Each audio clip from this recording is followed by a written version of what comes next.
Chers amis de TV Liberté, bonjour. Nous avons la joie et l'honneur de recevoir Martine Chiflot. Bonjour. Bonjour. Vous avez déjà entendu Martine Chiflot pour un livre sur la culture. Vous aviez inventé un mot, la culturie de masse, avec un jeu de mots très juste. Et vous venez ce matin, vous avez publié récemment une pièce Lovecraft, mon amour. Et vous venez ce matin évoquer deux livres. Un livre de spiritualité, Saint Thomas, L'âme et l'essence, M+ édition. Et un livre que j'avais dans ma bibliothèque depuis longtemps, mais que j'ai redécouvert et que j'ai lu cette fois avec beaucoup de bonheur, qui s'appelle Autorité et pédagogie, de quelques paradoxes éducatifs. C'est aux sciences humaines et sociales, dans la collection, bien sûr, Philosophie. Mais c'est un livre très accessible, très... aussi bien pour aussi bien presque pour les jeunes, je dirais, que pour les non-initiés. Alors, commençons donc par votre grande œuvre, là, sur Saint Thomas, l'âme et l'essence. Je vous avouerai très humblement que je n'avais pas grande connaissance de Saint Thomas. Il est momentanément empêché de venir à cette émission, donc je n'avais pas lu son livre et en fait, je l'ai, même dans mes études, je ne l'ai pas rencontré. On ne m'a pas donné de texte de Saint-Augustin, donc je suis ignarde, je l'avoue. Mais j'avais trouvé une petite biographie dans une boîte à livres à donner. Oui. Cette biographie aux éditions du Seuil qui a donné de très très bons ouvrages. Est-ce que vous pouvez nous replanter le paysage dans lequel a vécu saint Thomas et comment il est devenu ce grand maître? Alors déjà peut-être situer le livre quand même dans un ensemble de travaux que je vais mener sur l'âme. Oui. Parce que c'est en quelque sorte le troisième ouvrage que je consacre à cette question, un peu délaissée par nos contemporains, la question de l'âme, oui, de sa nature, de sa destination. Et donc ce livre fait suite à des travaux que j'ai menés sur oui, la philosophie indienne et la notion d'Atman. Jiva, Atman, deux termes sanscrits qui correspondent à ce qu'on appelle nous l'âme, et puis Platon, l'âme et le bien. Et voilà un troisième texte qui s'appelle... Livre, oui. Voilà. Donc saint Thomas arrivait bien sûr en bonne position parce qu'il est un des plus grands théoriciens de l'âme. C'est lui qui, d'une certaine manière, a configuré nos représentations, peu ou prou, enfin bien sûr, compte tenu de ce que la modernité a pu en faire. Alors, situer saint Thomas dans son temps, déjà XIIIe siècle, c'est déjà relativement tardif, et c'est une période qui correspond quand même à une altération d'un certain nombre de rapports sociaux qui s'étaient structurés au Moyen-Âge. C'est déjà une période difficile. Et d'ailleurs, l'université est le théâtre d'un certain nombre de déchirements, de querelles, etc., bien qu'on soit à l'époque de Saint-Louis, de celui qui a tout de même permis une certaine unification et une structuration de l'université. Donc c'est très complexe, on pourra évoquer différents points, mais on est dans une situation qui d'ailleurs est finalement terminale, parce que par la suite, ça va encore se détériorer. Le Moyen-Âge est très long et il y a des périodes difficiles au cours de cette époque, si l'on peut dire. Enfin, c'est une dénomination d'ailleurs qui n'est pas des contemporains. On n'appelait pas ça le Moyen-Âge. Oui, c'est une autre dénomination de l'extérieur, en quelque sorte. Alors, on ne sait pas trop comment l'appeler, bien sûr. Mais c'est quand même un moment déjà où la chrétienté est en crise, comme on a pu le voir déjà avec saint François. Il y a déjà beaucoup de choses qui se passent. La chrétienté est toujours en crise. Oui, d'une certaine manière. Le monde lui-même est toujours en crise. Oui. Les Indiens disent le monde est le lieu de la crise. Oui. Enfin, en quelque sorte, forcément, hein, échoir dans le monde, c'est déchoir un peu. Mais voilà, donc un moment particulièrement difficile, c'est-à-dire qu'il y a des hauts et des bas, vous voyez, dans cette histoire complexe qui est la nôtre. Il y a des moments où les choses s'harmonisent peu ou prou, et puis ensuite, on est constamment, effectivement, dans ce combat. Je crois qu'on est dans un combat depuis toujours. Ça nous ramène à la question de notre condition qui est bien traitée par saint Thomas. Vous écrivez, Martine Chiflot, « Nous avons occulté l'importance de l'âme et ce refoulement contribue à notre dénaturation. » Oui, voilà. C'est-à-dire qu'en fait, la modernité s'est concentrée, alors pour des raisons diverses, sur le corps, qui est un des aspects de notre réalité existentielle, et elle a progressivement évacué cette notion d'âme. Il n'en est plus guère question. Dans les programmes d'ailleurs de philosophie, on ne mentionne pas vraiment cette notion. Et pourquoi, à votre avis ? J'ai ma petite idée, mais... Je pense que c'est un phénomène régressif, parmi d'autres, mais c'est peut-être un des plus importants. Parce qu'à ne se considérer que comme un corps, à se réduire à la matière, on ouvre la porte, évidemment, à toutes sortes de chosifications de l'être humain, et c'est ce qui est en train de se passer à très grande vitesse, avec des confusions diverses qui relèvent peut-être d'autres difficultés ou en tout cas d'autres problèmes philosophiques. Mais tout cela va ensemble. Tout cela constitue une sorte de phénomène global auquel nous devons nous opposer. Je pense que notre devoir d'intellectuel est de réaffirmer des composants de notre condition. Mais est-ce qu'il n'y a pas un petit côté, pour l'université, pour les philosophes athées, il y a un petit côté chrétien très désagréable pour eux, l'âme. Alors l'âme déjà... Sinon ils disent le souffle. Oui. Il a perdu le souffle, mais l'âme... Oui. Mais l'âme n'est pas une notion que chrétienne, c'est une notion universelle et bien antérieure au christianisme, puisqu'elle est présente dans l'Antiquité. Platon est un des grands théoriciens de l'âme. Ensuite, Aristote, qui est quand même son disciple, on tend à l'oublier. Généralement, on durcit les positions empiristes d'Aristote, mais il reste quand même platonicien dans sa formation. C'est l'académie avec tout ce qu'elle a, et puis le lycée par la suite. C'est vrai qu'Aristote a ouvert des champs d'investigation qui n'étaient pas pris en compte par Platon pour des raisons que je pourrais éventuellement évoquer, mais il reste tout de même platonicien quelque part. Il a été formé par lui et il en reste beaucoup de traces. Et d'ailleurs, on a une continuité, c'est un peu ce que je signifie aussi, entre Platon, Aristote et saint Thomas, même si... Saint Thomas conteste fréquemment la position de Platon, qu'il ne connaît pas bien puisqu'il ne l'a jamais lu dans le texte grec, dans l'ignorance où il était du grec, parce qu'à l'époque, finalement, assez peu de personnes connaissaient bien le grec et les traductions de Platon étaient relativement faibles. Donc tout cela explique des positionnements qui, à mon avis, auraient peut-être été un peu différents si saint Thomas avait eu un accès direct au texte de Platon. Voilà. Alors, la question qui était évidemment en jeu était celle de la perte de notre relation à notre propre âme et à sa reconnaissance. Et je crois que l'antichristianisme n'est pas la seule cause. Non. Il y a d'autres raisons qui tiennent, sans aucun doute... Au matérialisme, tout simplement. Oui, à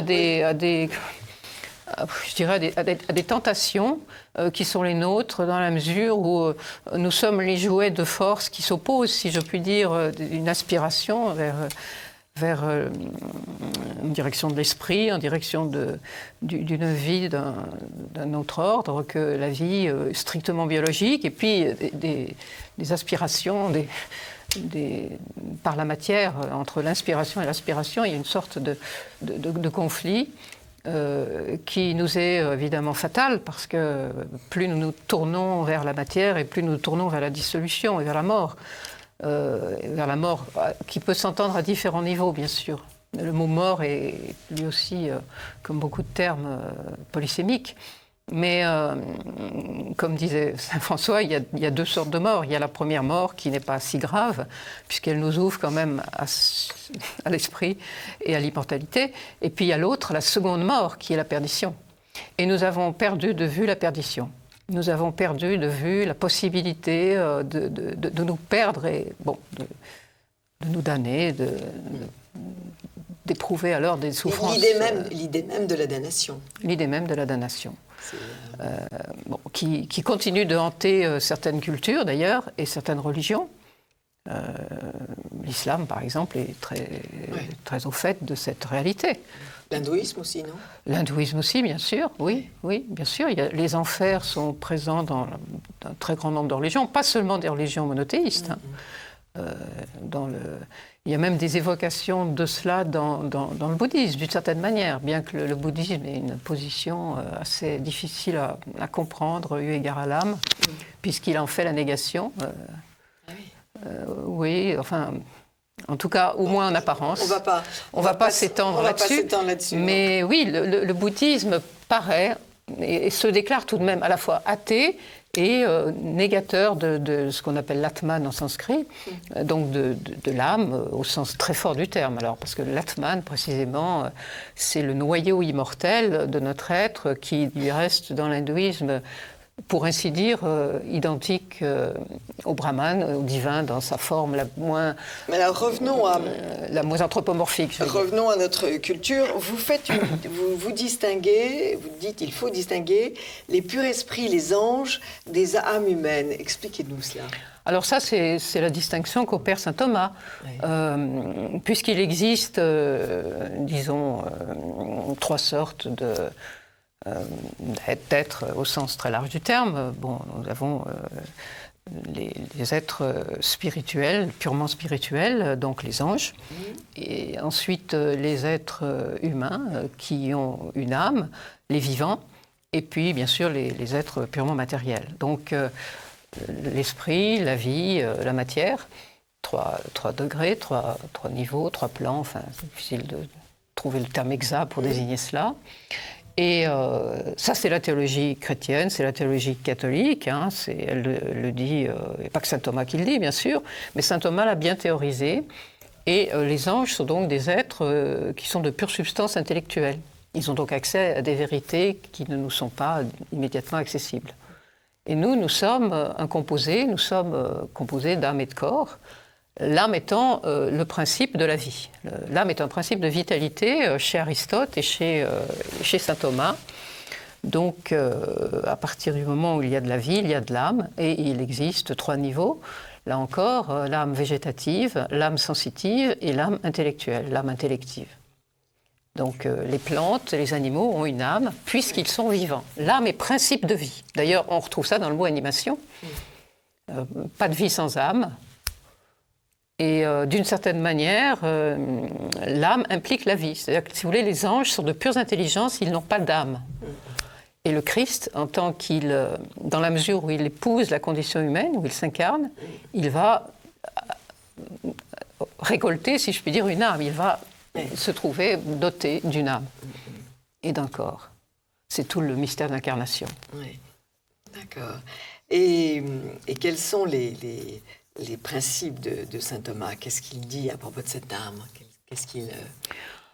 Il dit beaucoup de choses. Déjà, le fait que cette âme soit partagée par tous les vivants, qu'elle soit un principe de vie, qu'elle soit une forme substantielle, non pas tant une substance, mais une forme substantielle, et c'est elle qui donne forme au corps, si vous voulez, en quelque sorte.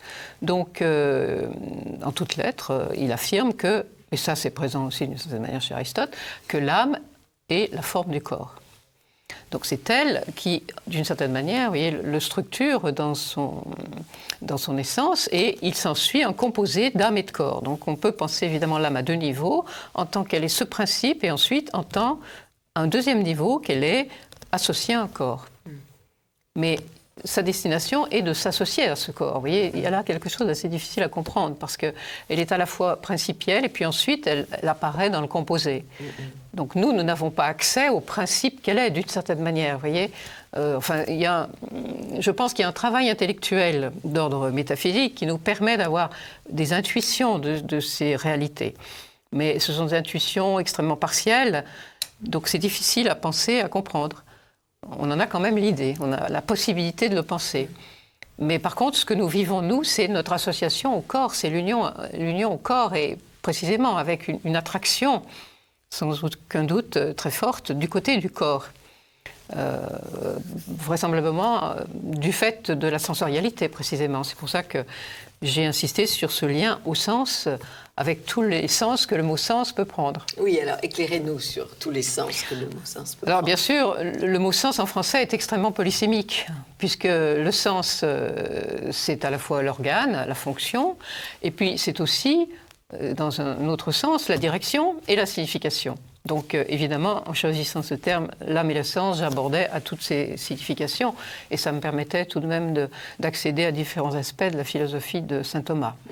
Mais en sachant que la sensorialité, elle est caractéristique d'un certain degré de vie qui est celui des êtres qui ont une âme sensitive, à savoir les animaux, dont nous sommes. Mais nous avons une âme intellective et cette âme intellective nous en distingue. Les animaux ont une forme d'intelligence, bien entendu, que saint Thomas appelle l'estimative, et chez nous, ça deviendra la cogitative, mais on a en plus une capacité qui est proprement assimilable, si vous voulez, à l'intelligence divine, mais bien distincte parce qu'elle est limitée.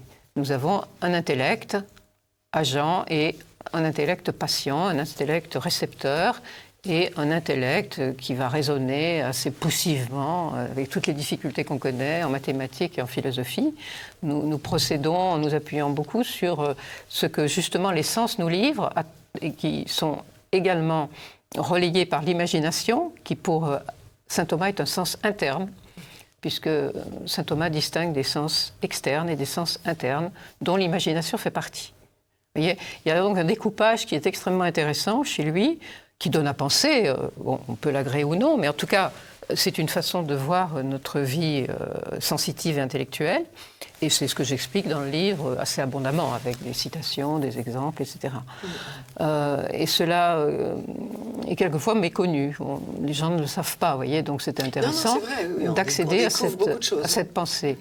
En sachant que c'est évidemment relativement complexe, hein, et j'ai fait un travail de vulgarisation, de simplification, mais je ne pouvais pas... C'est pas un livre qu'on lit sur la plage, chers amis de TV Liberté. Peut-être, si, mais...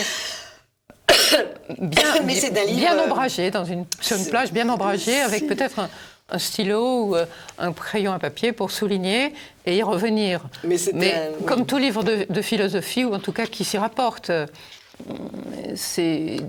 Justement, c'est bien ce que dit saint Thomas, notre intellect agent procède laborieusement. Et c'est la raison pour laquelle nous avons toujours un peu de difficulté à lire des ouvrages scientifiques ou philosophiques. La science et la philosophie étant très proches. Et d'ailleurs, saint Thomas est un scientifique. Son approche est absolument rigoureuse, logique. Il est scientifique au sens de la démarche scientifique. Et de l'objet aussi, parce que tous les champs de la nature sont concernés également, mais d'un point de vue qui est philosophique, bien sûr. Mais sa démarche est scientifique, au sens, vous voyez, parce que la science, c'est à la fois une institution, une démarche, et puis des objets spécifiques, science de la nature, etc. Mais il y a cette dimension quand même, dès qu'on touche à l'âme, et au sens... la question devient assez vite scientifique. Il est question de la vision, etc. Il reprend Aristote... Je vous fais grâce des explications, mais vous les trouverez un peu résumées dans cet ouvrage. Oui, oui. On se réfère beaucoup à Aristote, parce que pour saint Thomas, Aristote est une véritable mine. Et il s'y réfère, bien que, je le rappelle, les gens ne le savent pas peut-être, il était interdit d'enseigner saint Thomas dans l'université. Oui, j'ai été sidérée d'apprendre qu'il a subi un ostracisme... Alors, il l'a subi post-mortem, surtout. Post-mortem, oui, c'est ça. Oui, mais parce qu'il a été pris, si vous voulez, dans le lot, en quelque sorte, de ceux qui avaient fait référence à saint Thomas, et qu'il a été soupçonné par Étienne Tempier d'avoir soutenu des thèses qu'il n'a pas soutenues. C'était donc une lecture un peu rapide qui avait été faite de ses œuvres, et cela a été très vite, d'ailleurs, effacé. Oui, effacé. Voilà.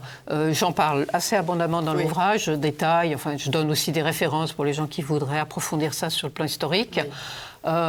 C'est un moment, donc, il est parmi d'autres. Et c'est bien sûr, ce qui était visé, c'était Sigerd Brabant, l'avéroïsme latin, tout un courant qui évidemment contredisait la tradition chrétienne et la théologie et les pères de l'Église, et qui affirmait, par exemple, l'éternité du monde, vous voyez, dans une interprétation d'Aristote un peu forcée.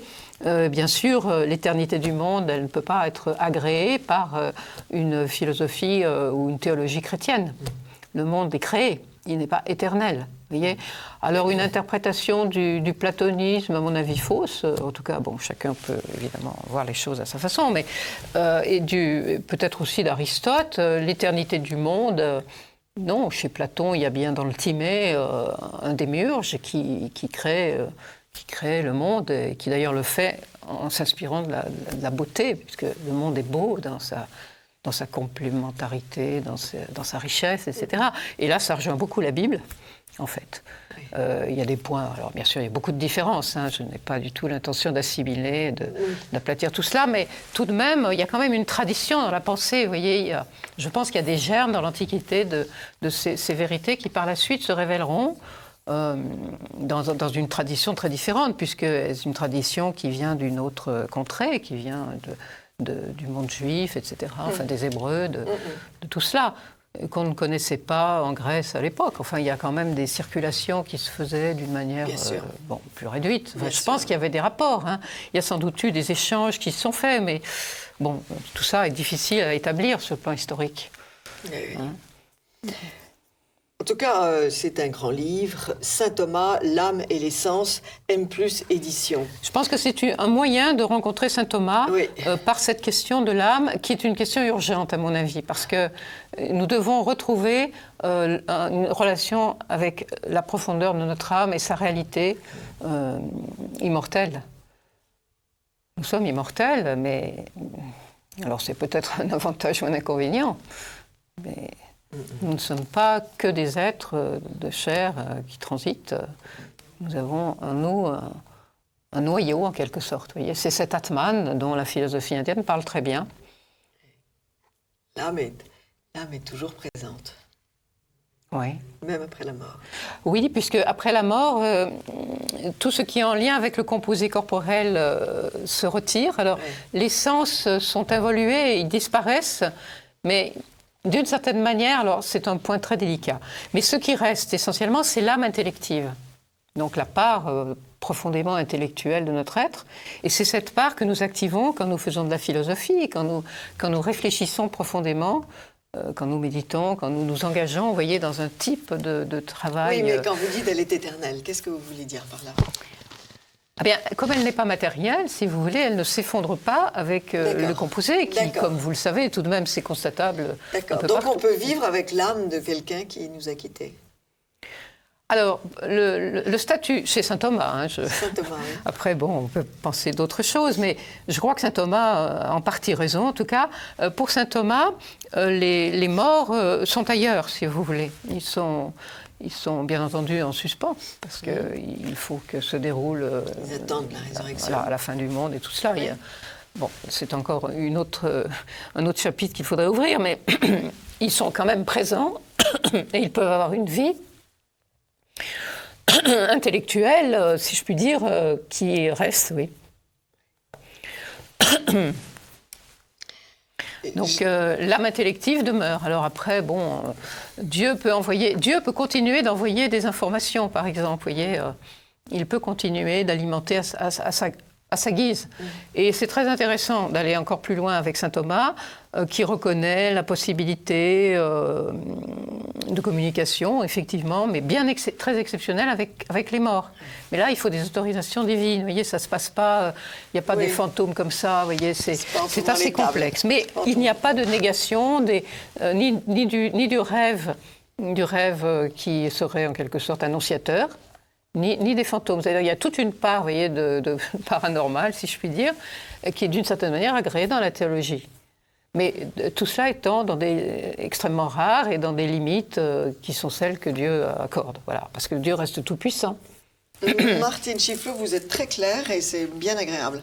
J'aimerais qu'on parle maintenant de autorité et pédagogie, de quelques paradoxes éducatifs, parce que j'ai envie de dire qu'il y a péril en la demeure et que vous cernez bien le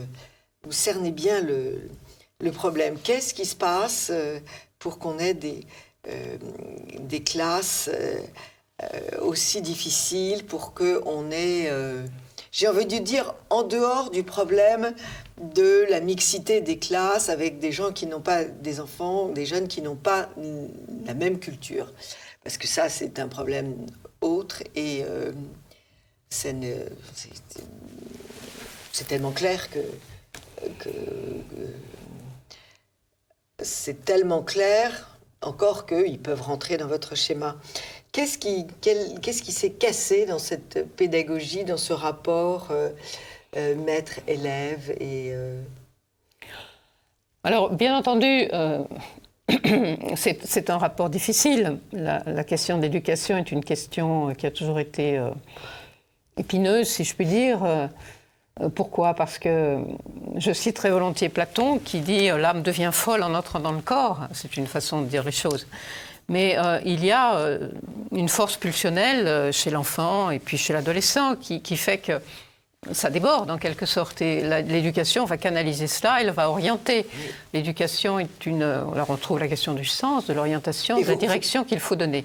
Donc évidemment, dans le processus éducatif, on doit exercer une force sur l'autre, on doit le diriger d'une certaine manière, tout en le respectant. Vous voyez, c'est ça qui est difficile. Déjà, on a un premier paradoxe, si je puis dire, c'est à la fois, il faut le respecter dans son être, dans son individualité.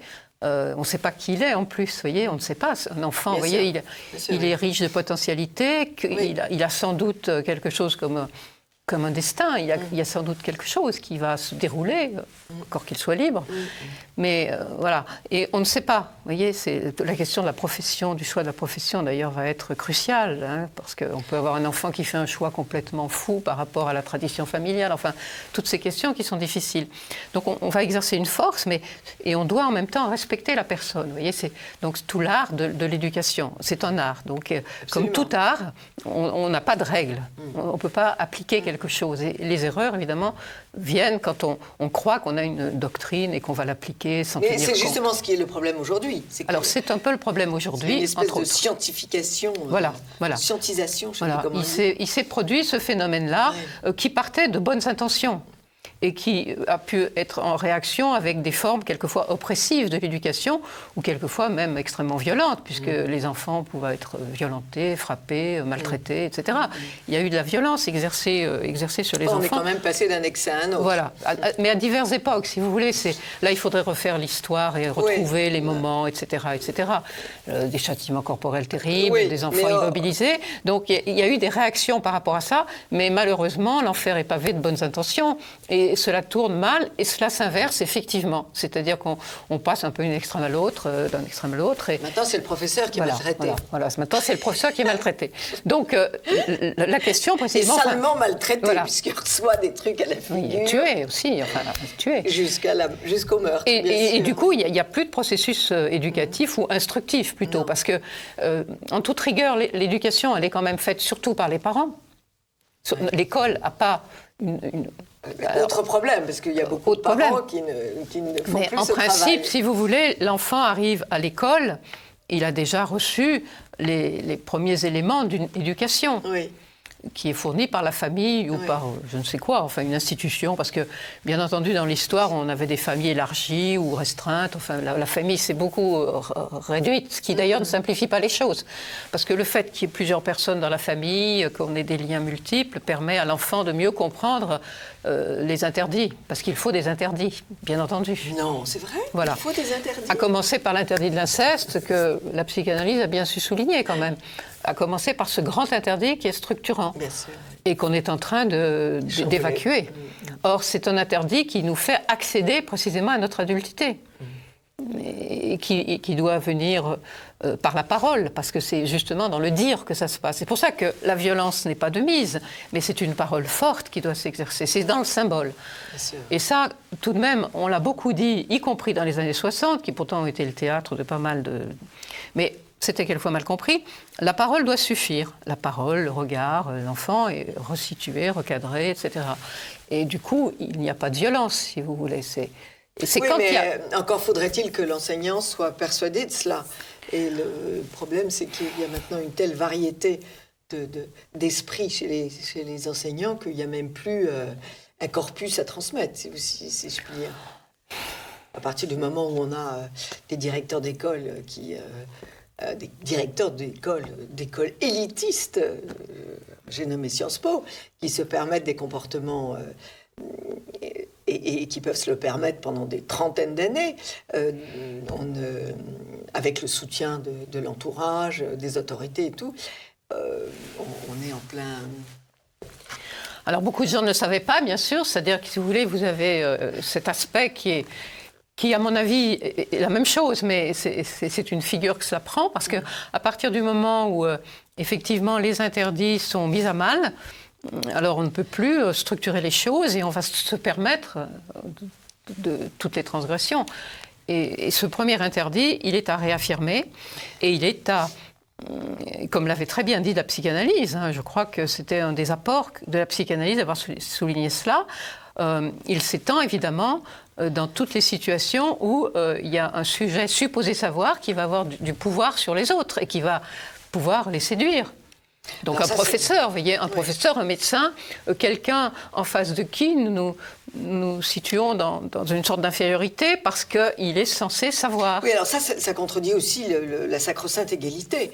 L'enfant est censé avoir un savoir et être égal à l'enseignant. Oui. Donc déjà, on est encore une fois dans la complexité, voire le fautoir. C'est-à-dire c'est une définition aussi de l'égalité qui est un peu fausse, parce que déjà l'égalité, c'est un concept mathématique. Donc je pense que c'est joli, ça. Dans le champ humain, oui, si vous voulez, les quantités peuvent être égales. Ensuite on a des qualités. Précisément des qualités, la notion de qualité est très importante chez Aristote et chez saint Thomas, des qualités diverses, et je crois que c'est là que l'art s'exerce, c'est-à-dire qu'en fonction de ces diverses qualités, on va moduler notre action. On ne se comportera pas nécessairement de la même manière avec tel enfant ou avec tel autre, sans pour autant en défavoriser un. Vous voyez, c'est là que c'est délicat. Il faut effectivement appliquer une sorte de règle qui fait qu'on respecte chacun. Alors, du coup, c'est une égalité de respect qu'on adresse aux personnes. Ça me paraît tout à fait légitime. Mais en même temps, en fonction des comportements, en fonction de la personnalité, on va peut-être agir un peu différemment, tout en respectant une même règle de silence, etc. Parce que si dans les cours tout le monde parle, si dans les cours tout le monde s'agite, on ne peut pas faire. Et ça, quand on l'explique aux élèves, au bout d'un moment, ils le comprennent, vous voyez. On leur dit, voilà, on va se taire, on va être tranquille, et ils le comprennent très bien. Mais il y a des pulsions. Je pense que la nature pulsionnelle des êtres a été aussi négligée. C'est un aspect de la psychanalyse qu'on a souvent négligé, le dualisme pulsionnel. Et on tend à réduire les gens à une sorte de... C'est très curieux, d'ailleurs. D'un bon petit sauvage. Mais ce n'est pas un bon petit sauvage. Il y a des contradictions. Il y a des contradictions parce qu'à la fois, on s'extasie devant le sauvageon. Et puis, d'un autre côté, avec le succès des psychologies cognitivistes, enfin d'une certaine façon de réduire le comportement humain à des mécanismes finalement intellectuels, cognitifs et autres, on a perdu de vue le fait que le sujet lui-même n'arrive pas à se contenir. Et effectivement, les élèves, ils ont du mal à se contenir. Mais s'il n'y a pas une règle qui les aide, ils ne pourront pas se contenir. Vous voyez, la règle me permet de me contenir. Vous citez Platon, l'homme n'est point cet être débonnaire au cœur assoiffé d'amour. Là, c'est Freud. C'est Freud, oui. Dont on dit qu'il se défend quand on l'attaque. Oui. Non, c'est pas un être débonnaire. Non. Alors ça, c'est Freud. Platon dit aussi la même chose. Oui. Et d'ailleurs, je pense que Freud a beaucoup été inspiré par Platon. Il le connaissait parce que sa conception de l'âme s'en rapproche à certains égards. Non, il y a des forces en nous qui sont des forces destructrices, qui sont ces pulsions sauvages, effectivement, que l'éducation va progressivement canaliser à travers, notamment, bien entendu, l'éducation physique. Vous voyez, l'importance de la gymnastique, quand même, dans le monde grec antique, ça, c'est très, très important.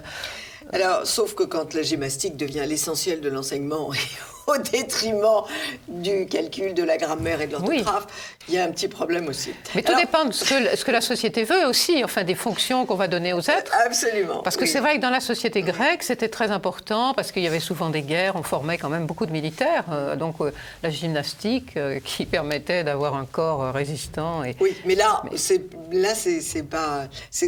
dans l'idée qu'on a besoin que de former des mécaniques physiques et surtout pas leur développer l'esprit, parce qu'un esprit développé est plus rétif à l'organisation tyrannique d'une population.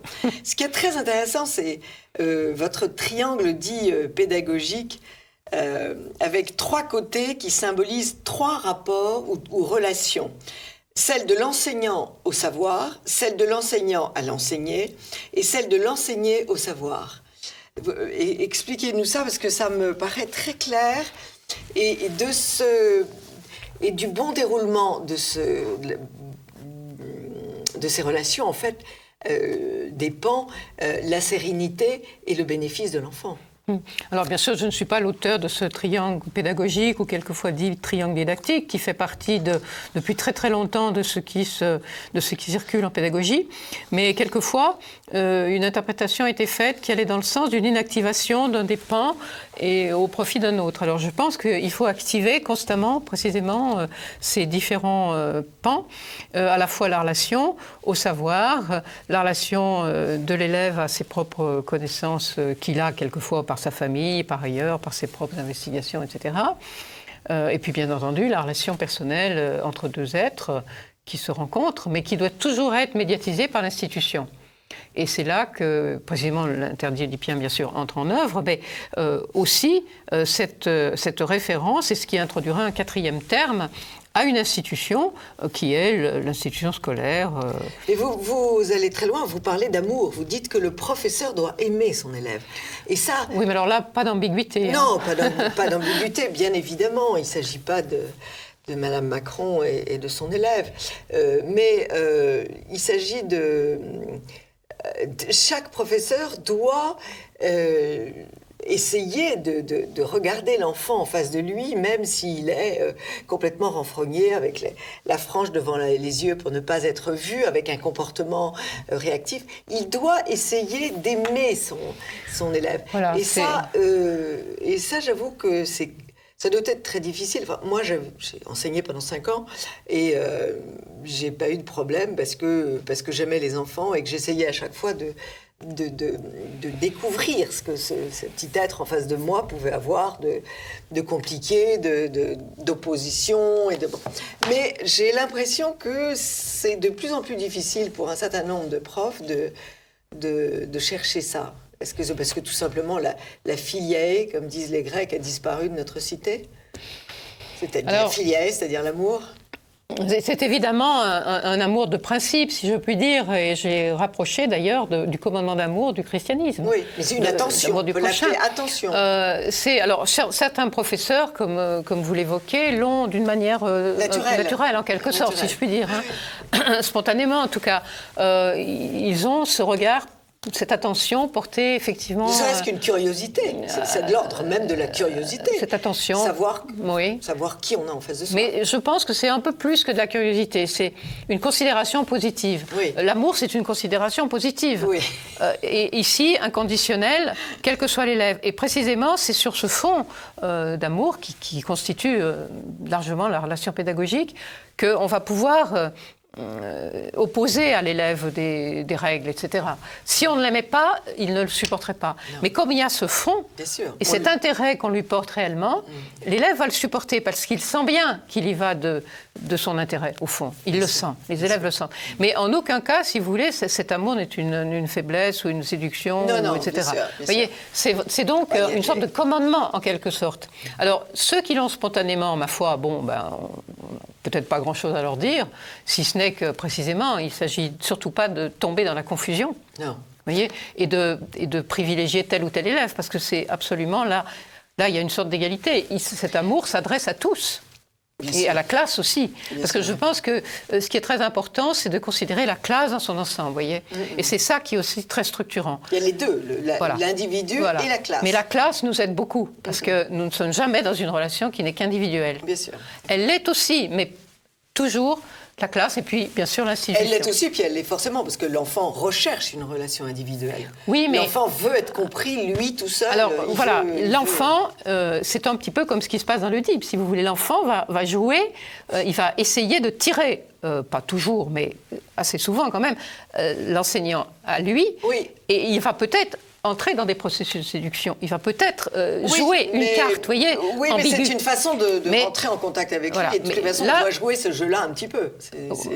Pas trop, parce que là, c'est la pente, vous voyez, c'est le risque. Si oui, mais enfin, on sent qu'il y a des enfants qui sont complètement seuls, qui n'ont pas de référent chez eux, et ils ont besoin d'une écoute particulière qu'ils n'ont pas par ailleurs. Oui. Et puis, il y a une autre chose que j'aime beaucoup, c'est le rapport de l'enseignant au savoir et c'est sa passion qu'il peut avoir, la passion qu'il peut avoir pour le sujet qu'il a étudié et qu'il est plus à même de communiquer. Ça, c'est très intéressant. Et là, la relation au savoir est évidemment ce qui fait la raison d'être de ce rapport, enfin en tout cas de cette relation pédagogique. Parce que si on n'avait rien à enseigner aux élèves, on n'aurait aucune raison d'être ici. Oui. Vous voyez, donc nous avons cette relation au savoir mais non seulement... qui peut être passionnelle. Mais une passion de son sujet. Oui. Alors, le danger, et on voit bien d'ailleurs entre l'enseignement primaire et l'enseignement secondaire. Quelquefois, ce qu'il se passe, c'est que le professeur du secondaire, qui a été motivé par la passion d'une discipline, il adorait l'histoire, il adorait, etc., est focalisé uniquement sur le savoir. Et là, justement, cette dimension du triangle n'apparaît pas. C'est-à-dire que l'intérêt porté aux élèves, pour aussi dire nul. Et là, évidemment, il les exclut. Il est dans son rapport au savoir et il n'y a pas la transmission. Il fait pas. Donc, il faut qu'il passe aussi par, vous voyez, la prise en compte des récepteurs. Et qu'évidemment... Il est là pour transmettre. Voilà. Il est là pour transmettre. Il n'est pas là uniquement pour s'enrichir. Et il est là pour prendre en compte les difficultés qu'ont ces élèves, des difficultés qui sont toujours particulières, quelquefois inattendues, et qui font d'ailleurs un des aspects passionnants du métier. Et je pense que c'est quelque chose que, quand on enseigne, puisque moi j'ai enseigné dans les IEFM, c'est quand on enseigne aux professeurs, on doit les sensibiliser au repérage très précis des difficultés qu'ont les élèves. Parce qu'on n'a pas forcément idée de ce que les élèves ne vont pas comprendre. Qu'est-ce que les élèves ne comprennent pas et pourquoi ne comprennent-ils pas? Alors les élèves eux-mêmes ne savent pas toujours le dire, mais c'est à nous de faire ce diagnostic et ce travail pour trouver la voie, l'entrée, l'exercice. Enfin, il y a toutes sortes de méthodes. Moi, je suis pour la pluralité des méthodes qu'on peut adapter, même si on en choisit une de préférence. Mais il est certain que les méthodes actives peuvent quelquefois résoudre des problèmes parce qu'elles mettent les élèves dans un rapport plus vécu à la chose même, en tenant compte de leurs particularités. Donc ça, c'est tout l'art pédagogique, et effectivement, c'est un art. Et au début, forcément, les professeurs ont du mal, parce qu'ils ne savent pas encore, ils ne peuvent pas encore faire le tour, vous voyez, de toute la complexité. J'ai pas l'impression que ce soit un art qui s'apprend, mais enfin, ça, c'est autre chose. On a ça de façon innée ou on ne l'a pas. Où on veut communiquer, où on veut transmettre, où on veut montrer à un enfant le style merveilleux d'un écrivain, ou la beauté d'un vers, ou la beauté d'un tableau, où on ne l'a pas. Si on ne veut pas transmettre, il faut faire autre chose. C'est-à-dire qu'un art s'apprend, mais il est toujours tributaire de la particularité des matières et des cas. On apprend à être menuisier, on apprend... Enfin, vous voyez, ce sont des arts. Tout s'apprend, mais... Ce sont des arts. Mais ils sont tributaires... ce ne sont pas des sciences, si vous voulez. La science n'est pas un art, et elle s'applique avec une rigueur... non, mais juste... vous pouvez apprendre à peindre, mais on ne peut pas vous donner la sensibilité du peintre. La sensibilité, vous l'avez ou pas. C'est pas... Oui, mais si vous voulez, l'art... J'ai trop connu de profs qui ont été plongés dans l'enseignement du jour au lendemain et qui ont merveilleusement réussi parce qu'ils avaient ce don de la transmission. Ils voulaient partager leur trésor Ils n'ont pas fait les IUFM, d'abord ça n'existait pas. Mais il y a eu les écoles normales, il y a eu le nombre de profs qui ne sont pas passés par les écoles normales. Oui, bien sûr, mais bon, on peut avoir des talents, mais je pense que on ne peut pas quand même dire que c'est quelque chose d'absolument inné. On est plus ou moins à l'aise avec une pratique et avec précisément un art de ce type, parce qu'on l'a peut-être pensé, on l'a peut-être intériorisé, on a peut-être lu. Enfin, je ne sais pas comment quelqu'un en arrive à savoir enseigner, d'emblée, si vous voulez. Mais je pense que de véritables écoles ont leur place, mais à condition de ne pas sombrer, si vous voulez, dans une espèce d'idéologie et d'être ouverte précisément à ceux qui sauraient déjà faire, ou en partie, et de ne pas modeler en quelque sorte ou conformer à un certain nombre de poncifs plus ou moins vérifiables. Vous avez eu d'excellents professeurs, sinon vous n'auriez pas choisi ce métier. J'ai eu des professeurs remarquables, bien sûr, des professeurs de latin, Madame Paquet, qui était... Non, mais vous vous en souvenez, ça fait longtemps tout de même. Madame Paquet avait sans doute connu l'école normale, je pense, parce que ces générations-là les connaissaient, ou en tout cas, je ne sais pas ce qu'il en était exactement à l'époque pour les professeurs du secondaire. Elle était extrêmement méthodique, elle avait les qualités. D'ailleurs, très souvent, quand je donnais des cours, quand je donnais des cours aux futurs professeurs, je pensais à elle. À sa méthode. Oui, mais c'était une méthode extrêmement rigoureuse elle nous faisait souligner les compléments d'objets pour comprendre l'accusatif, etc. C'était extrêmement rigoureux et sa personne était absolument calme, pondérée. Elle était rigoureuse et tout à fait admirable dans sa façon d'enseigner. Elle connaissait très très bien le latin. Donc vous voyez, elle avait les qualités évidemment requises. Alors je ne sais pas ce qui venait de sa formation ou de son être personnel. En tout cas, c'était un excellent professeur et je pense souvent à elle parce que grâce à elle, j'ai aimé le latin, je l'ai appris. Et ces cours étaient un véritable délice. Je pense que vous avez envisagé d'enseigner après. Si vous n'aviez pas eu ce modèle-là, je dirais que l'enseignement m'a plus choisi que je ne l'ai vraiment choisi. Parce qu'à vrai dire, j'avais choisi la philosophie, mais il est vrai que la philosophie, elle débouchait sur l'enseignement. Donc mon choix était celui de la philosophie. Mais ensuite, l'enseignement, disons que je l'ai pratiqué avec un succès relatif et un certain plaisir. Et que... Au fur et à mesure, d'ailleurs, j'ai approfondi ça et je crois que le fait d'avoir enseigné dans les IUFM m'a permis précisément d'écrire ce livre parce que j'en ai vu les avantages et les inconvénients. Enfin, je connais bien l'institution et je suis arrivée à un moment où elle était encore en assez bon état. Et c'est vrai que je dirais que la politisation, différents phénomènes qui n'ont rien à voir, ou pas grand-chose avec l'éducation, ont quelquefois enrayé la machine parce qu'il me semble que, bien sûr, on peut dire que tout est politique, certainement, mais il y a un moment où on doit considérer les choses elles-mêmes dans leur réalité un peu métapolitique ou en tout cas parapolitique. Tout ne se réduit pas, si vous voulez, aux politiques et à partir du moment où on sombre dans l'idéologie, là on fait fausse route parce qu'on ne voit plus la réalité. Le problème c'est qu'on doit constamment être dans le réel. Une des conséquences de cette absence du réel, c'est le terrible amoindrissement de l'autorité, alors que l'autorité est tout de même une des pierres angulaires de l'enseignement. Alors l'autorité c'est d'abord une relation, c'est une relation d'autorité. C'est pas quelque chose comme ça qui est en l'air. C'est quelque chose qui se passe entre des êtres. Et évidemment, j'ai bien souligné les trois sources, les trois à la fois source et composante de cette autorité, ce qui la rend possible en tout cas, les trois conditions de possibilité. Il y a d'abord, ça je l'ai bien dit dans le livre, il y a d'abord la confiance en soi. Et ça c'est un élément extrêmement important.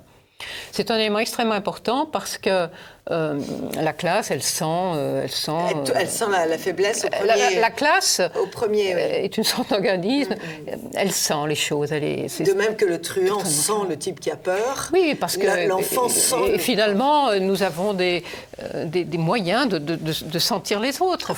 C'est assez mystérieux, tout ça est intéressant à étudier, mais la psychologie s'y applique. Mais en tout cas, quand on a affaire à un groupe, bien entendu, alors toutes les fragilités sont d'une certaine manière mises à nu, vous voyez.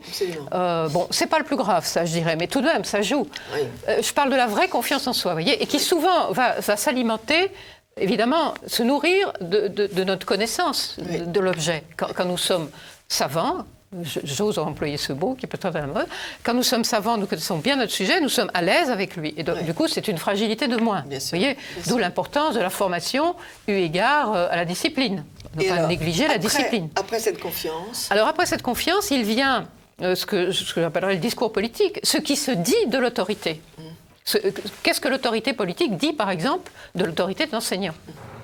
Et là, bien entendu, cela configure des représentations, et les enfants entendent cela. Oui. Le pouvoir politique doit être très prudent à cet égard, et il doit inciter les enfants, les élèves, à agréer l'autorité du professeur. Bien sûr. Et ensuite, alors c'est le grand paradoxe, c'est qu'il faut la reconnaissance des élèves. Alors c'est en lien, bien sûr, avec ce discours politique qui va d'une certaine manière la conditionner. Donc l'autorité, elle est évidemment fragile. Elle ne tient pas à la force absolue. Elle ne se confond d'ailleurs pas avec la force, évidemment. La confiance en soi. Vous écrivez aussi l'origine du mot, la racine d'autorité est augere, qui signifie augmenter. Oui, qui vient lui-même du grec et qui signifie augmenter. C'est-à-dire augmenter les capacités de l'autre. Ça, c'est quand même très riche comme définition. Bien sûr. Donc l'autorité, elle est cette relation à la fois fragile et tout à fait nécessaire pour que s'effectue un certain nombre de transmissions, disons, qui ne vont pas de soi. Parce que tout apprentissage est difficile et tout apprentissage va nous confronter à une espèce de souffrance narcissique, si je puis dire, vous voyez, parce qu'on est d'une certaine manière confronté à ce qu'on ne sait pas faire, ce qu'on n'arrive pas à faire, etc. Tout apprentissage est plus ou moins douloureux. Et ça, je crois que c'est un élément qu'on doit garder à l'esprit. Alors, les élèves, bien sûr, dès que ça commence à devenir difficile ou désagréable, ils vont avoir tendance à remettre en question, etc. Et si cette relation d'autorité n'est pas établie, à ce moment-là, l'attraction du savoir n'existe plus, on souffre trop. Donc la relation d'autorité va permettre à la transmission de se poursuivre ou à l'effectuation des tâches, etc., selon la pédagogie qu'on a cherchée. Vous écrivez, Martine Chifflot, « Éduquer ne saurait se réduire à un laisser croître et s'épanouir ». Voilà, alors je ne dis pas qu'il ne faille pas laisser croître quelque chose, précisément, puisqu'il s'agit mais ce n'est pas uniquement cela. Non, ce n'est pas uniquement l'épanouissement de l'élève au sens où on le laisserait s'épanouir tout seul. C'est effectivement la possibilité de faire intervenir un tuteur ou de faire intervenir des éléments extérieurs. Absolument. En tout cas... Merci Martine Chifflot pour notre temps est bientôt achevé. 2 livres, un livre de spiritualité, Saint Thomas, l'âme et les sens, et autorité et pédagogie de quelques paradoxes éducatifs dans la collection Sciences humaines et sociales. C'est chez Connaissance et Savoir. Connaissance et Savoir, voilà, qui est à Saint-Denis. Je vais oublier. Merci beaucoup. Je rappelle aux téléspectateurs que s'ils ont des petits-enfants autour d'eux, ils peuvent taper sur mon site internet annebrassier.fr et ils auront des petites vies de saints, les petites vies de saints rédigées par Morissette Vialandru, qui sont des petits textes de 15-16 pages sur 130 saints de France, quelques-uns d'outre-mer, mais principalement de France, et qui sont si divers, des saints qui ont fait la France, comme on dit, les rois qui ont fait la France, et ce sont des très jolis textes que les adultes peuvent écouter avec beaucoup d'intérêt, et donc ils tapent sur ce site internet et on les renvoie sur SoundCloud. Voilà, je continue à être professeur. On voit toute cette diversité d'ailleurs chez ces saints qui sont... C'est phénoménal, c'est une source de connaissances et du pays et des régions et des différentes manières d'être chrétien et d'être saint. Merci beaucoup Martine Chifflot. À très vite, chers amis de TV Liberté.